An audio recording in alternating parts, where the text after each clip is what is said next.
அப்படிங்கிறது இப்போ நான் ஒருத்தர் வங்கியில் வேலை பார்க்குறாங்கன்னா ஒரு வங்கியில் வேலை பார்க்கறது ஒரு கடமை, அவருக்கு சம்பளம் வேணும் இல்லை. உன் பொண்டாட்டி பிள்ளை குட்டிங்களுக்கு போகிறது தான் கடமை தான். ஆனால் எதிர்பார்ப்பியா திருப்பி கொடுப்பாங்க துட்டுன்ட்டு சொல்லிச்சாங்க. கடமைன்றது நீ ஒன்றே ஒன்று வேலை செய்து கஷ்டப்பட்டு மட்டும் காரணமாக்காத. கடமை. ஒருத்தருக்கு 100 ரூபாய் கொடுத்தேன், இந்த அம்மா வந்து கேட்டாங்க, ஒரு அவசரம் அங்கெல்லாம். அப்போ அந்த அம்மா முடியல, ஒரு 500 ரூபாய் என்கிட்ட இருக்குது, காசு கொடுப்பாருன்னு தெரியும், வந்து கேட்டாங்க, கொடுத்தேன். ஆனால் இந்த கடமை கொடுத்துட்டேன். ஆனால் அந்த அம்மா எப்போ தருவாங்க 4 நாள் அவங்க வீட்டாண்டியே போய் சுற்றுறது, 4 நாள் போய் அந்த மாதிரி கேட்கறது, இது பலனை எதிர்பார்க்கும். இப்போ அந்த இருளர் குடும்பம் இருந்தது இல்லை, 120 குடும்பம். இன்னும் கவர்மெண்ட் கூட கொடுக்கல, நம்ம கொடுத்த மாதிரி எங்கேயுமே கொடுக்கல, இந்தியா ஃபுல்லாக கொடுக்கல. காரணம் என்ன? நான் எலெக்ஷனில் போய் நிற்க போகிறாங்க. இதுதான் கடமையை செய், பலனை எதிர்பார்க்காத. முதல் வாட்டி என்ன பண்ணோம், கொரோனா சால 120 குடும்பம், பெரிய பெரிய பணக்காரன் இருக்கிற இடம் அது. ஆனால் யாரும் 10 பைசா உதவி பண்ண மாட்டாங்க. அந்த நேரத்தில் நம்ம என்ன பண்ணோம், நமக்கு யாருன்னே தெரியாது. உடனே என்ன பண்ணோம், 460 ரூபா ஒரு கிலோ, ஒரு பேக் அரிசி 10 கிலோ இல்லையா, 1 கிலோ எண்ணெய், 1 கிலோ பருப்பு, ஒரு பாக்கெட் ரஸ்க்கு, ஒரு பாக்கெட் பிஸ்கட், கையில் 1000 ரூபாய். இதையெல்லாம் கொடுத்து கையில் 1000 ரூபாய் கொடுத்தோம் முதல் தடவை. சரி, கொரோனா முடிஞ்சு போச்சுன்னா 2வது வாட்டி தொடர்ந்துருச்சு. அப்போ என்ன பண்ணோம், 10 கிலோ அரிசி, காய்கறி, எண்ணெய் எல்லாம் கொடுத்து ஒரு லுங்கி ஒரு புடவை கொடுத்து கையில் 1000 ரூபாய் கொடுத்தோம்.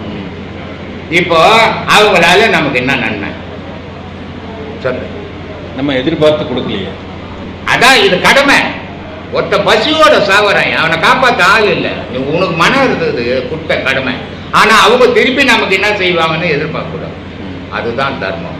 அதனால சொன்னான், கடவுள் தொண்டு செய்கிற, கடவுள் எனக்கு என்ன கொடுத்தாருங்க அப்படின்னு கேள்வி கேட்கக்கூடாது. எம்ஜிஆர் பாட்டில் ஒரு பாட்டு ஒன்று இருக்கும் தெரியுமா, என்னது, நாடு என்ன செய்தது என்று நினைக்காது, நாட்டுக்கு நீ என்ன செய்தன்னு. ஏன் நாட்டிலேயே இந்த கதியாக இருந்த கடவுள்கிட்ட அந்த கதியாக இருக்கணும் சொல்லு சாமி. அதனால கடவுள் தொண்டு செய்கிறவன் எந்த பிரதிபலனையும் எதிர்பார்க்க கூடாது. அதே மாதிரி தர்மம் பண்றவன் எந்த பிரதிபலனையும் எதிர்பார்க்க கூடாது.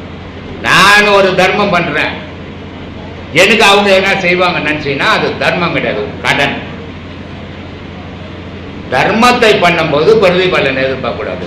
நீ கம்பெனியில் போய் வேலை செய்த, என் கடமையை நான் வேலை செய்கிறேன், எனக்கு சம்பளம் கொடுப்பாருன்னா வேலை இல்லாத எத்தனை இருக்கிறான், அவன் என்ன பண்ணுவான்? உன் குடும்பத்தில் நீ 1 லட்ச ரூபாய் சம்பளம் வாங்கியிருந்தா உன் பொண்டாட்டி புள்ள குட்டிகளெல்லாம் போட்டுட்டா நாளைக்கு திருப்பி எல்லாத்தையும் திருப்பி கொடுத்துடுமா? கொடுப்பாங்க. நான் போட்டேன். உன் கடமையை செய்த பலனை எதிர்பார்க்கலைங்க. அது மாதிரி இறைவங்கிட்ட கடமையை செய்யணும், பிரதிபலனை எதிர்பார்க்கக்கூடாது. அவன் எப்போ உனக்கு கொடுக்கணுமோ உன் உழைப்பை அவன் தொடவே மாட்டான். எப்போ உனக்கு திருப்பி கொடுக்கணுமோ அப்போ திருப்பி. அதனால இறைவங்கிட்ட எந்த பலனையும் எதிர்பார்க்கக்கூடாது, உன்னுடைய செயல் மட்டும் இருக்கணும். அதுதான் உன்னுடைய கடமையை செய், பலனை எதிர்பார்க்காதுன்றது பொருள். அதுக்குன்னு நான் வேலை செய்தால் அவன் சம்பளம் கொடுப்பானா, அவன் கொடுக்க மாட்டானா, அது நான் கேட்கக்கூடாதா அப்படின்னு கூடாது. வேலை போய் செய்தினாவே எவனும் சம்பளம் கொடுப்பான். சம்பளம் கொடுத்தா சும்மா வேலை வாங்க மாட்டான். இந்த இப்போ 4 பேர் வந்து சாமான் தொலைக்குங்கிறாங்க, 2 நாள் நேற்று தொலைக்குனாங்க, இன்றைக்கும் தொலைக்குனாங்க. இல்லை, அவங்களுக்கு லேடிஸுக்கு 500 ரூபாய், ஜென்ஸுக்கு 600 ரூபாய், 4 மாதமாக தொலைக்கணும் வராங்க. எவ்வளோமா கூலி? 500 ரூபாய். 500 ரூபாய் கையில் கொடுப்பேன், 1000 ரூபாய் தனியாக ஒன்று கொண்டு கொடுத்துருவேன், 600 ரூபாய் கொடுத்துருவேன். ஆம்பளைக்கு எவ்வளோப்பா கூலின்னு? 600 ரூபாங்க. இந்த 600 ரூபாய், 1100 ரூபாய் தனியாக கொடுப்பேன். ஏன்? அவன் சம்பளத்திலே 200 ரூபாய் பிடிச்சிக்கிட்டு இருந்தது. அவன் கடமையை செய்கிறான், பலனை நம்ம கொடுக்கணும், அவன் எதிர்பார்க்கக்கூடாது. இதுதான் சார், நீ கடமையை செய், பலனை எதிர்பார்க்க. அருமை சார். மனிதனுக்கு இதெல்லாம் வந்து மனிதனுக்கு ஆறறிவு, வந்து விலங்குகளுக்கும் அறிவு இருக்குது அப்படின்லாம் பேசிட்டு இந்த அறிவுன்னு சொல்றது எங்கிருந்து வருது, எப்படி வருது, இதை கொஞ்சம் சொல்லு. இப்போ நீ என்ன பண்ணின்னுக்கிற? உங்ககிட்ட பேசிக்கிட்டு இருக்கு. இதுதான் அறிவு. இதுக்கு பேர் தான் சாமி அறிவு. மிருகம் வந்து ஒரு போனை கொடுப்பா, நான் பேசுமா? அப்போ அது அறிவு இருக்குது. அறிவுன்றது உயிர். ஆனால் மனம்ன்றது இல்லை. அதுக்கு உனக்கு அறிவும் இருக்குது, மனமும் இருக்குது. அதனால் நீ என்னை கேள்வி கேட்டுருக்குற. அறிவும் மனமும் சேர்ந்து செயல்புரியுது. அங்கே வரும் அறிவு மட்டும் செயல்புரியுது. பசிக்கு எது தேவையோ அதை அடிச்சு போட்டு போயின்னே இருக்கும். ஆனால் நீ பசிக்கும் போய் அடுத்த தலைமுறைக்கும் ஓடணும், இதான் மனம் இருக்குது. அப்போது அறிவு இல்லைன்னா இந்த கேள்வி நீ கேட்க மாட்டேன். அறிவு இருக்கிறதால தான் இந்த கேள்வி கேட்குது. அறிவும் மனமும் சேர்ந்து இந்த கேள்வி இருக்குது. அறிவு இல்லைன்னா செயல் இல்லைன்னு அர்த்தம். சொல்லு சார். அருமை சார். ஒரு குரு இருக்கிறாங்க, உங்களை மாதிரி இந்த ஞானம் பெற்ற குருக்கள் இருக்காங்க, அவங்களுக்கு நிறைய சீடர்கள் இருக்காங்க. இந்த ஒரு குரு என்பவர் ஏற்கனவே நீங்கள் சொல்லியிருக்கீங்க, தான் பெற்றதை தன் சீடர்களுக்கு ஒரு கற்றுக் கொடுக்கறத, அதாவது இந்த இதெல்லாம் தெரியுமோ இந்த ஞான மார்க்கத்தெல்லாம் கற்றுக் கொடுக்குறவன் தான் ஒரு குரு அப்படின்னு சொல்லியிருக்கிறீங்க. ஆனால் சித்தர்கள் அந்த மாதிரிலாம் செய்கிறதில்ல, அவங்க விலகியே இருக்காங்க. இந்த குரு மூலமாக மக்களுக்கு நிறைய நன்மைகள் கிடைக்குது, சித்தர் மூலமாக உலகத்துக்கு நன்மைகளே கிடைக்கல. அப்போது குருக்கள் குருவாக இருக்கக்கூடிய உயர்ந்தவர்களா சித்தர்கள் உயர்ந்தவர்? ஏன்னா சித்தர்களால் நமக்கு பலன் இல்லை, அவங்க யாருக்கும் கற்றுக் கொடுத்ததாக தெரியலை. மாதா பிதா குரு, இதில் யார் உயர்ந்தவங்க? அந்த 3 பேர்.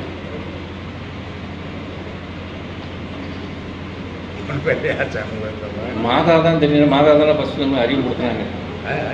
மாதா தான், மாதா உயர்ந்தவங்க. நம்ம தான் அறிவு கொடுத்துனாங்க நம்மளை.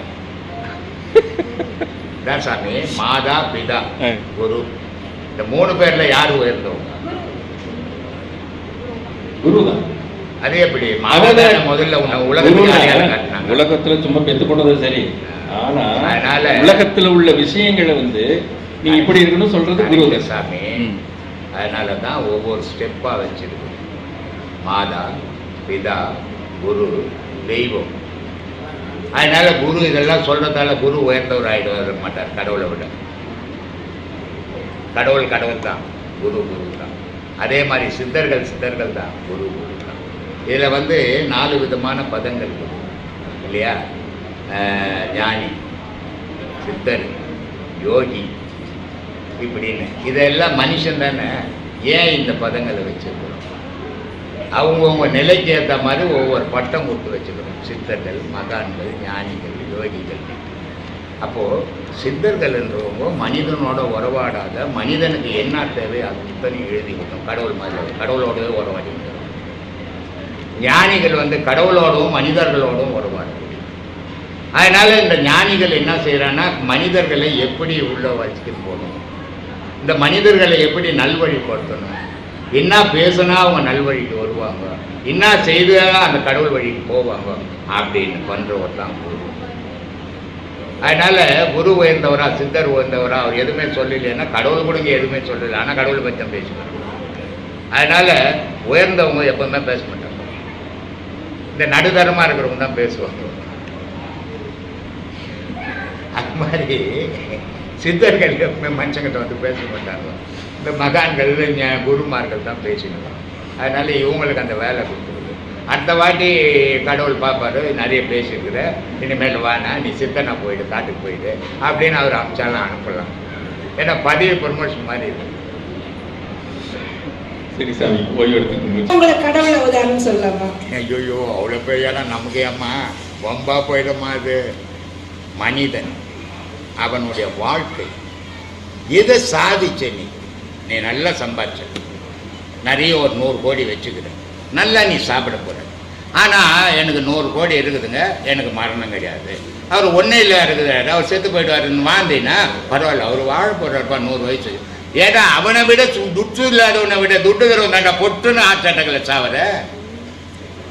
அப்புறம் 100 கோடி எங்கடாங்க காப்பாற்றும்? கடவுள் நினைச்சால் மட்டும்தான் ஒரு மனிதனால் வாழ முடியும். வைத்தியை நினைச்சு வாழ்ந்துட முடியாது. வைத்தியை நினைச்சு வாழ்ந்தான்னா வைத்தியம் மட்டும் ஒருத்தன் கூட சாப்பிட மாட்டான்.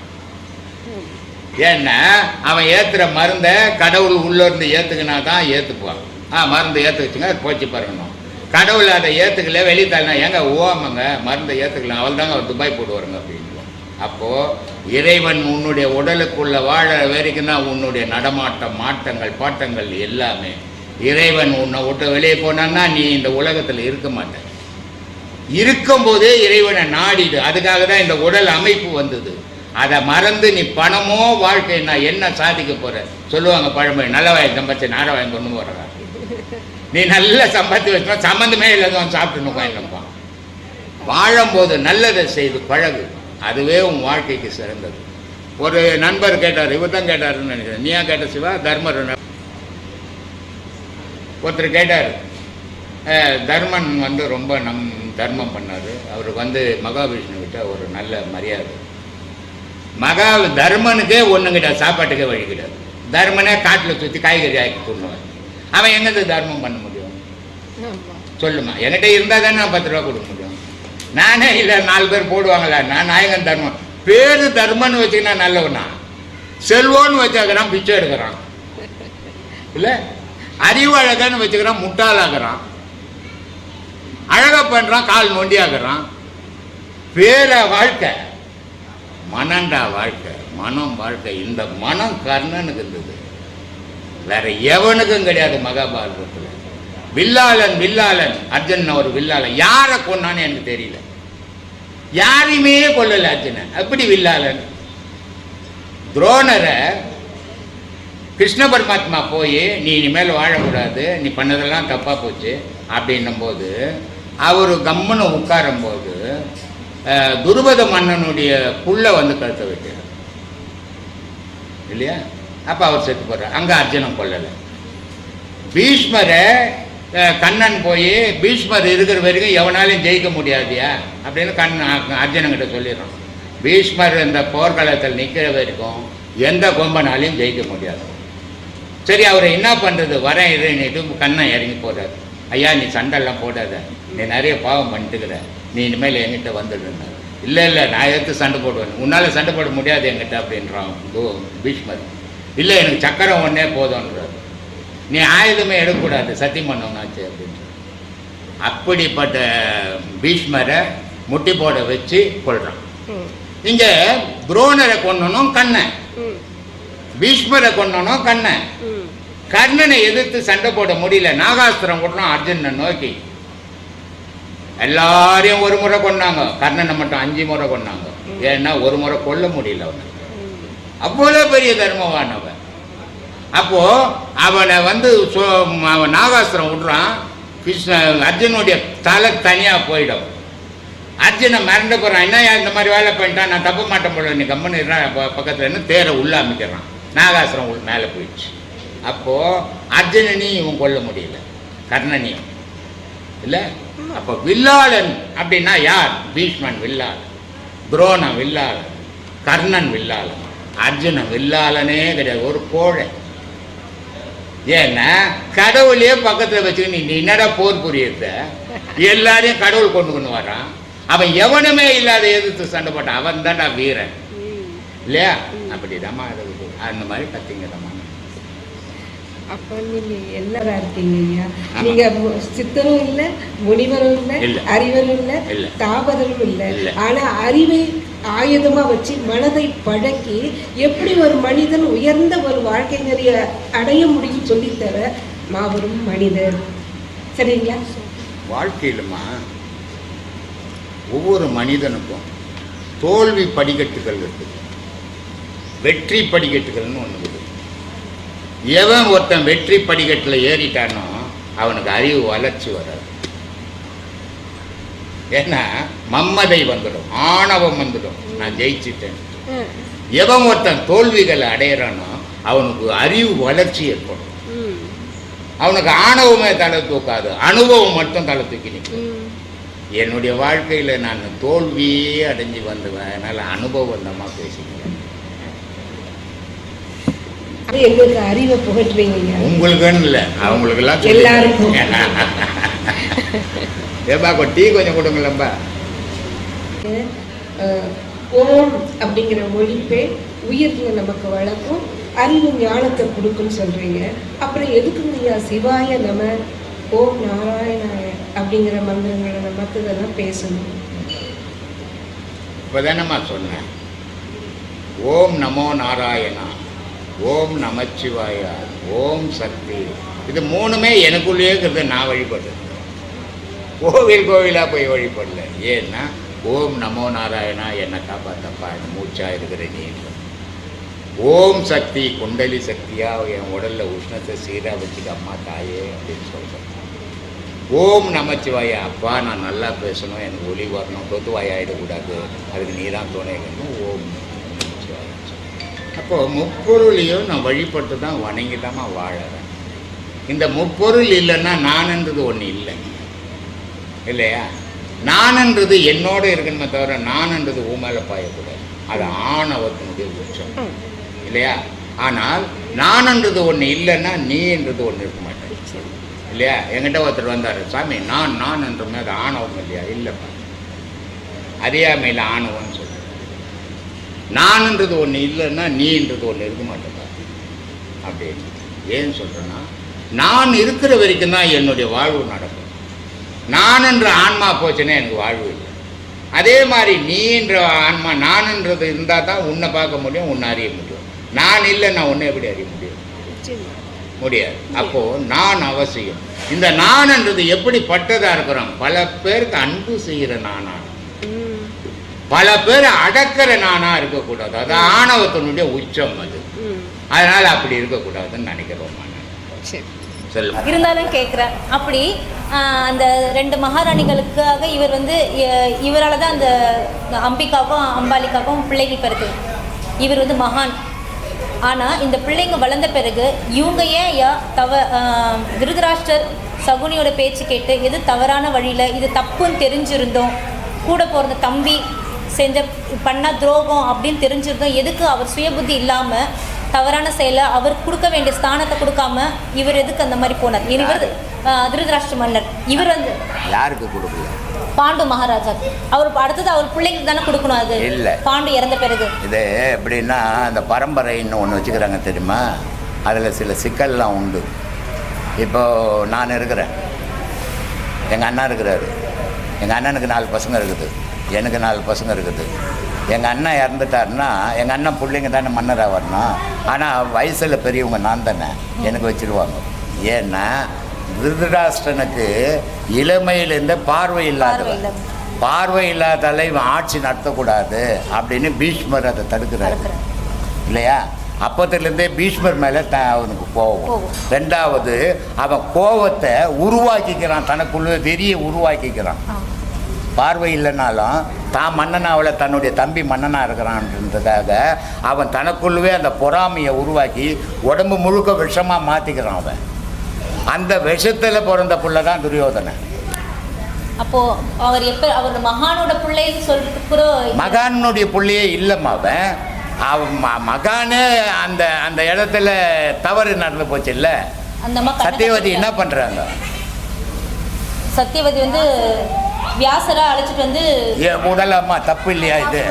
அதான் அந்த காலத்திலேயே மகாபாரதத்திலேயே இவ்வளவு தப்பு இல்லையா இது? ஆனால் அது தப்பு.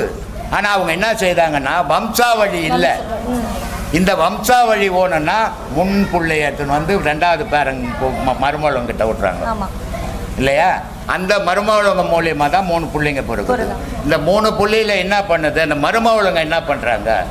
அவரோட கோரமான முகத்தை பார்த்த உடனே ஒன்று கண்ணை மூடுது. கண்ணை மூணுனால குருடனா பிறந்தது திருதராஷ்டிரன் இல்லையா?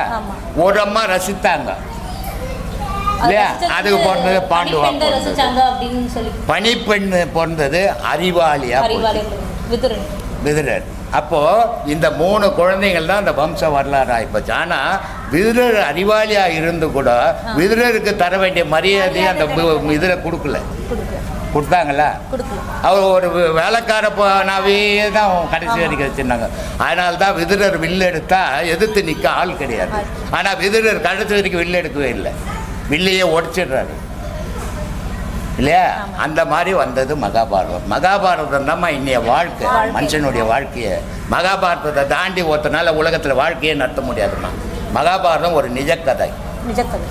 அதுதான் ஒவ்வொருத்தருடைய வாழ்க்கையில். இப்போ நான் என்ன பண்ணுறேன், என் தம்பியை ஏமாத்திடலாம் நான் பார்க்குறேன், என் தம்பி என்ன பண்ணுறான் என்ன ஏமாத்திடலாம், அதான மகாபாரதம்.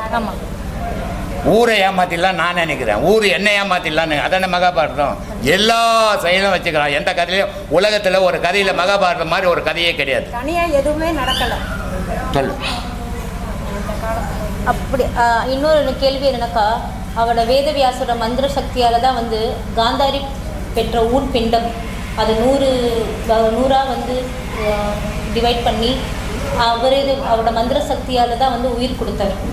இது மகாபாரதத்தினுடைய கதையை மறைமுகமாக பேசலாம், மகாபாரதத்தினுடைய கதையை நாடக முறையில் பார்க்கலாம்.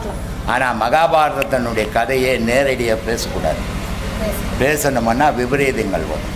ஏன்னா குந்திக்கு ஒரு குழந்தையாவது பிறந்ததா? இல்லை.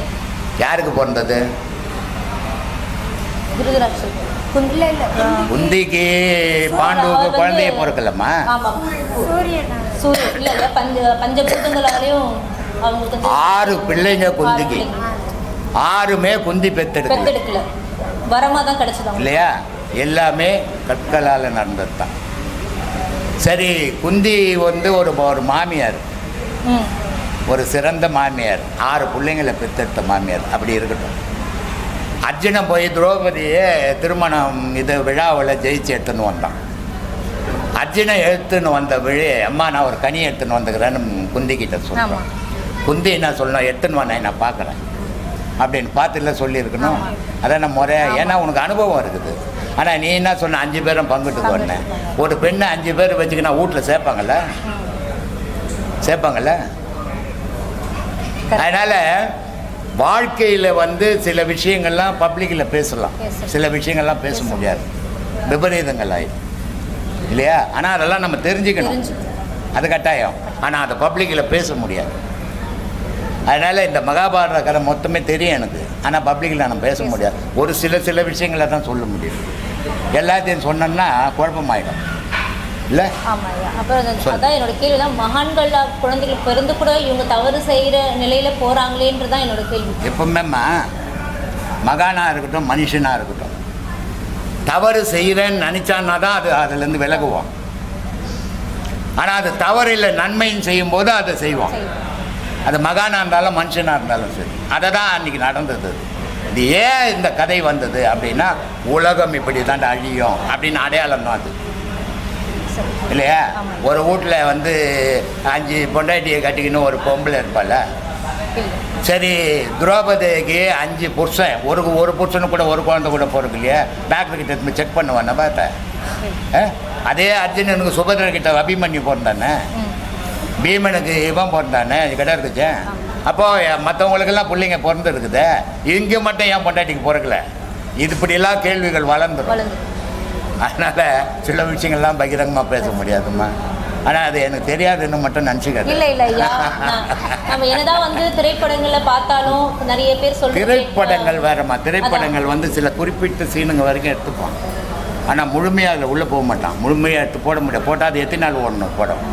ஆனால் நம்ம வந்து அதை முழுமையாக தெரிஞ்சுக்கணும். சொல்லு. இதே மகாபாரதம் பார்த்தீங்கன்னாக்கா 100 வரங்கள் எல்லாருக்கும் கிடைச்சாலும் 10 சாபம் தான் ஐயா அது கதையை வந்து அழிவுக்கே கொண்டு போய் விட்டு. ஆமாம். இப்போ காந்தாரிக்கு வந்து அவ ஒரு தவசி, சிவபக்தர். காந்தாரி வந்து ஒரு தவசி. எப்படி தவம் பண்ணுறா? இப்போல்லாம் மனைவி மாருங்க புருஷனுக்கு கண்ணு தெரியாதுன்னு தான் நல்லா இருக்கும்னு நினைக்கிறாங்க. ஏன்னா எந்த தப்பு பண்ணாலும் தெரியாது. அப்போது கணவனுக்கு கண்ணு தெரியல, நம்ம கண்ணு திறந்து இந்த உலகத்தை பார்க்கக்கூடாதுன்னு அவள் கண்ணை கட்டிக்கினே வாழ்நாள் ஃபுல்லாக வாழ்ந்தான். அப்போது எந்த ஒரு செயலும் தொடர்ச்சியாக செய்யும்போது அது பேர் தவம். அதை விட்டு செய்தால் அது தவம் கிடையாது.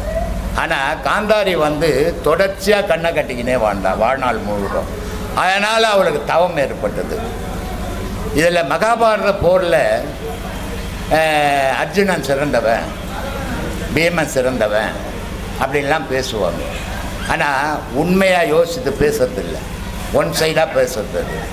கடவுளுன்ற ஒரு கண்ணன் அவங்க பக்கம் இல்லைன்னா இவங்க யாருமே இருந்திருக்க மாட்டாங்க. ஆனால் கர்ணன் கூடவோ பீஷ்மர் கூடவோ எந்த கடவுளும் கூட இல்லை, தனித்தே நின்னாங்க அவங்க கடைசி வரைக்கும் வாழ்க்கையில். கர்ணனை மாதிரி ஒரு மகாவீரன் யாருமே கிடையாது மகாபாரதத்தில். அதே மாதிரி கர்ணனை மாதிரி வள்ளலும் உலகத்தில் இது வரைக்கும் வந்ததும் கிடையாது. ஏன்னு சொன்னால், ஏதோ ஒரு பாக்கெட்டில் ஒரு 10 ரூபாய்க்கு ஒருத்தனை கொடுத்துட்டு போயிடுவேன் ஈஸியாக. ஒரு 1000 ரூபாய் ஒருத்தன் உதவி கேட்குறான், கொடுத்துட்டு போயிடுவேன். ஆனால் உன்னுடைய பாதுகாப்பாக இருக்கிற கவச குண்டலத்தை எவனை கொடுப்பான்னா உலகத்தில் எவனுமே கொடுக்க மாட்டான், அதை அவன் வண்டி கொடுப்பான் இல்லையா? அப்போது அவனை விட தான தர்மம் பண்ண உலகத்தில் இன்னும் பிறக்கவே இல்லை.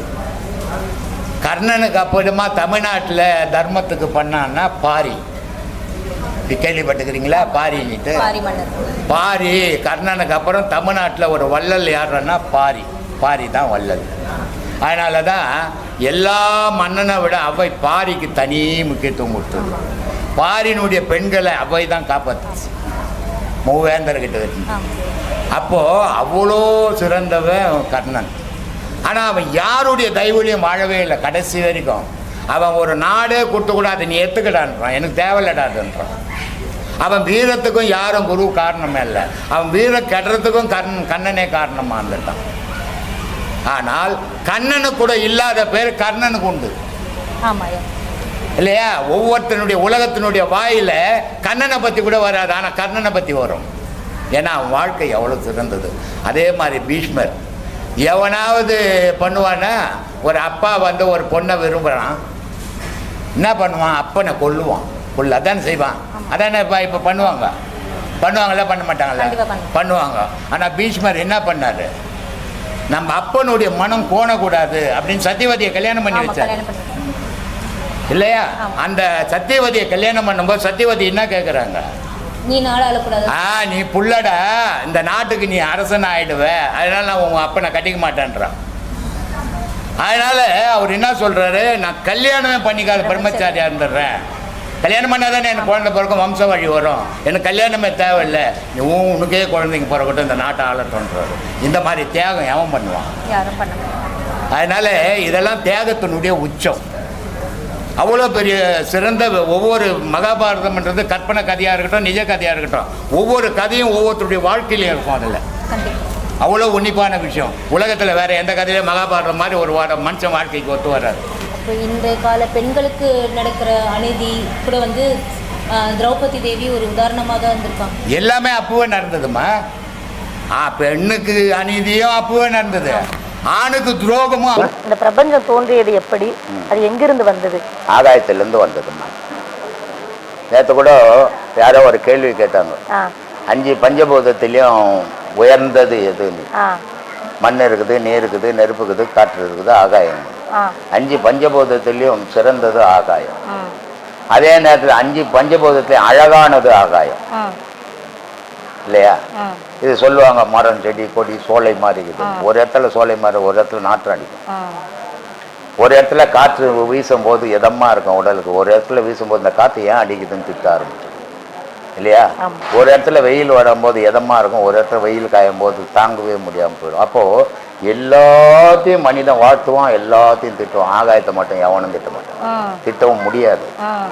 அவ்வளோ அழகான பொருள். ஆனால் எல்லா உதயமும் ஆகாயத்திலிருந்து ஆனது தான் சொல்லுமா. ஆனால் எப்போ ஆச்சுன்னு இன்னும் யாராலையும் அதை கண்டுபிடிக்கிறது அவ்வளோ சாதாரணமான விஷயம் இல்லை. சும்மா அவன் அறிவு கட்டினதை சொல்லிக்கின்னு இல்லாமே தவிர அதை உண்மையான நிலை யாராலையும் கண்டுபிடிக்க முடியாது. ஒவ்வொரு காலகட்டத்திலும் அழிஞ்சிருக்குது உலகம், ஒவ்வொரு காலகட்டத்திலும் உருவாகிருக்குது. இப்படி ஒவ்வொரு வாட்டியும் அது எப்போ அழிஞ்சது, எப்போ உருவாச்சு, எப்படி ஆச்சுன்னு யாராலையும் அக்யூரேட்டாக சொல்லவே முடியாது. சொல்லுமா. நம்ம இப்போ பிறக்கிறதுக்கு முன்னாடி நம்ம என்னவா இருந்தோம்னு சொல்லிட்டு நம்மளுடைய தியானத்தின் மூலம் அறிய முடியவே முடியாது. சிங்கப்பூர்லேருந்து என்கிட்ட ஒரு கனவுமணி வந்தாங்க. அவங்களுக்கு 2 ஆம்பளை பசங்களாம். அவங்க சிங்கப்பூரில் ஒருத்தன் படிக்கிறான் காலேஜில், ஒருத்தன் ஒரு மெட்டீரியல் ஸ்பேர் பார்ட்ஸ் மெட்டீரியல் கடை வச்சுக்கிறான். இந்த ஆளும் வேலை செய்கிறார், நல்லா இருக்கிறாங்க வசதியாக. அவங்க 2 பேரும் வீட்டுக்கு வந்தாங்க. வீட்டுக்கு வந்தோடனே கேட்டாங்க, அவருக்கு சொன்னார், நான் பாதி ஞானி சாமின்னாரு. அப்போவே நான் இது ஒன்றுத்துக்கு உதவாத கேசுன்ட்டு. ஏன்னா ஒரு உண்மையான ஞானி நான் எப்பவுமே ஞானின்னு பேச மாட்டேன். இந்த ஞானம்னா என்னதுன்னு தெரியாத ஒன்றா நான் ஞானி ஞானி ஞானின்னு சொல்லின்னு தெரிவான். அவன் கையில் இவ்வளோ கவுரு கட்டிங்கிறான். ஞானிக்கு கவுரே தேவையில்லை. கழுத்தில் ஒரு செயினை போட்டுன்னு அது மேலே உத்ராட்சம்லாம் மாட்டின்னு கிடக்கிறான். நான் இமயமலைக்கு வருஷத்தில் 2 வாட்டி போகிறேன் சாமி. ஆமாம், டூரிஸ்ட் எல்லாரும் தான் போகிறேன், நீ மட்டுமா போகிறேன்னு. நீ ஞானிப்பா, ஊர் சுற்றின்னு இருக்கிற, அதனால தான் ஞானி ஊர் சுற்ற மாட்டான், ஒரு இடத்துல உட்காந்து இருப்பான். இப்போ என்னை கூட எத்தனையோ நாட்டில் கூப்பிட்டுன்னுக்குறாங்க. நான் சொல்லி நான் எங்கேயும் வரமாட்டேன். நீ என்ன பார்க்கணுன்னு உன்னால் முடிஞ்சா வா, இல்லைன்னா விட்டுடு அப்படின்னு. ஏன்னா ஒரு ஆன்மீகவாதி வீடு வீடாக போய் சொல்கிறது இல்லை வேலை, உட்கார்ந்த இடத்துன்னு சொல்லணும். அதை கேட்டால் கேட்கட்டும், கேட்க போன போட்டால் தான் ஆன்மீகம். இப்போ மலேசியாவில் எனக்கு கோவில் கட்டி சிலையெல்லாம் கப்பலில் போயிடுச்சு. ஃப்ளைட்டில் போனால் ரேட் ஜாஸ்தி ஆகுது, கப்பலில் போயின்னுக்குது. சரி, மலேசியா கூட்டுங்கிறாங்க. அதுவே போக முடியுமா முடியாதான்னு தெரியாதுக்கிறேன் நான். அவர் சொல்கிறாரு, நான் இந்த மாதிரி பாதி ஆன்மீகவாதி, நம்ம இமயமலைக்கு இமயமலையில் நீ போன சிவபெருமனை பார்த்தியான்னு. பார்க்கல, பின்ன என்னத்துக்கு இமயமலைக்கு போனேன்? டூரிஸ்ட்டு போயின்னுக்கிறீங்க நீங்கள் அப்படின்னு. இல்லை எனக்கு சம்சாரத்துக்கு ஒரு கேள்வி, என்ன கேள்வி அப்படின்ட்டு. நான் போன பிரிவில் என்னவா இருந்தேன் சாமின்னு தெரியல எனக்கு. நான் சொன்னேன், நீ போன பிரிவில் பிச்சை எடுத்துக்கிட்டம்மா, இப்போ எடுக்கிறியம்மான்னு. இல்லை எடுக்க மாட்டேன்னு. இப்போ 2 புள்ள இருக்குது, நல்லா வாழறது. அதை பார்த்துன்னு போகாத. போன பிரிவில் நான் என்ன பிச்சை எடுத்து போய் எனக்கு புள்ள வேணா, பொண்டாட்டி வேணா, புத்தம் வேணா, நான் போய் பிச்சை எடுக்கணும், எடுப்பியா? சரி, அது பிச்சை கேவலமாக இருந்து எடுக்க மாட்டேன். இல்லை எடுக்க மாட்டேன். மைசூர் மகாராஜா சாம்ராஜ்ய ஊழியருக்கு தங்கச்சி அந்த போய் பாருங்க இல்லைன்னு முடியுமா? முடியாது. போன ஜென்மத்தினுடைய நிலையை நீ அறிவாளி இறைவன். இந்த உடல்ல கோடி எண்ணங்கள் உதயமாகி அடங்கி போய்க்குது அதுக்குள்ள. ஆனா இந்த உடலை விட்டு உயிர் பிரிஞ்ச உடனே அத்தனை எண்ணங்கள் அந்த உடலோட மண்ணோட அழிஞ்சு போகுது. மறுபிறவியில அந்த எண்ணங்கள் வந்ததுன்னா உலகம் விபரீதமா மாறிடும். அதை இறைவன் அந்த உடல் வீழ்ந்தவன் அந்த எண்ணங்கள் அப்படியே அழிச்சிடும். அதனாலதான் உலகம் செழிப்பா வாழுது. ஆனா அந்த எண்ணங்கள் இருந்ததுன்னா உலகம் இன்னாரம் எப்பவோ அழிஞ்சிருக்கும். நீ நானுமே உட்காந்து பேசிருக்க மாட்டேன். நான் ஏன் இப்படி பிச்சைக்காரனா இருக்கணும்? போன வாட்டி ராஜா வந்திருப்பேன், போய் எந்த ஊர்னா பிடிச்சிக்க முடியுமா? அதனால போன வாட்டி என்னவா இருந்தேன், அடுத்த வாட்டி என்னவா இருப்பேன், அது தேவையில்லை. இந்த வாட்டி இருக்கிறேன், இது மட்டும் நிஜம். இந்த உடலை விட்டு உயிர் பிரியத்துக்குள்ள நான் இறைவனை பிடிக்கணும், அதான் என்னுடைய கடமை அப்படின்னு பயணம் பண்ணால் அது அமைதியா இருக்கும் மனசு. மற்றதெல்லாம் யோசிக்க ஆரம்பிச்சுதான் மனம் செதறி போயிடுமா. இப்போ இறந்ததுக்கு அப்புறம் நம்ம என்னவா ஆவோம் அப்படின்னு ஏதாவது ஒரு அதுதான் போன வாட்டி என்னவா இருந்தேன்னு கேட்கறத மட்டும் அடுத்த வாட்டி என்னவா ஆவேன்னு கேட்க போறேன்.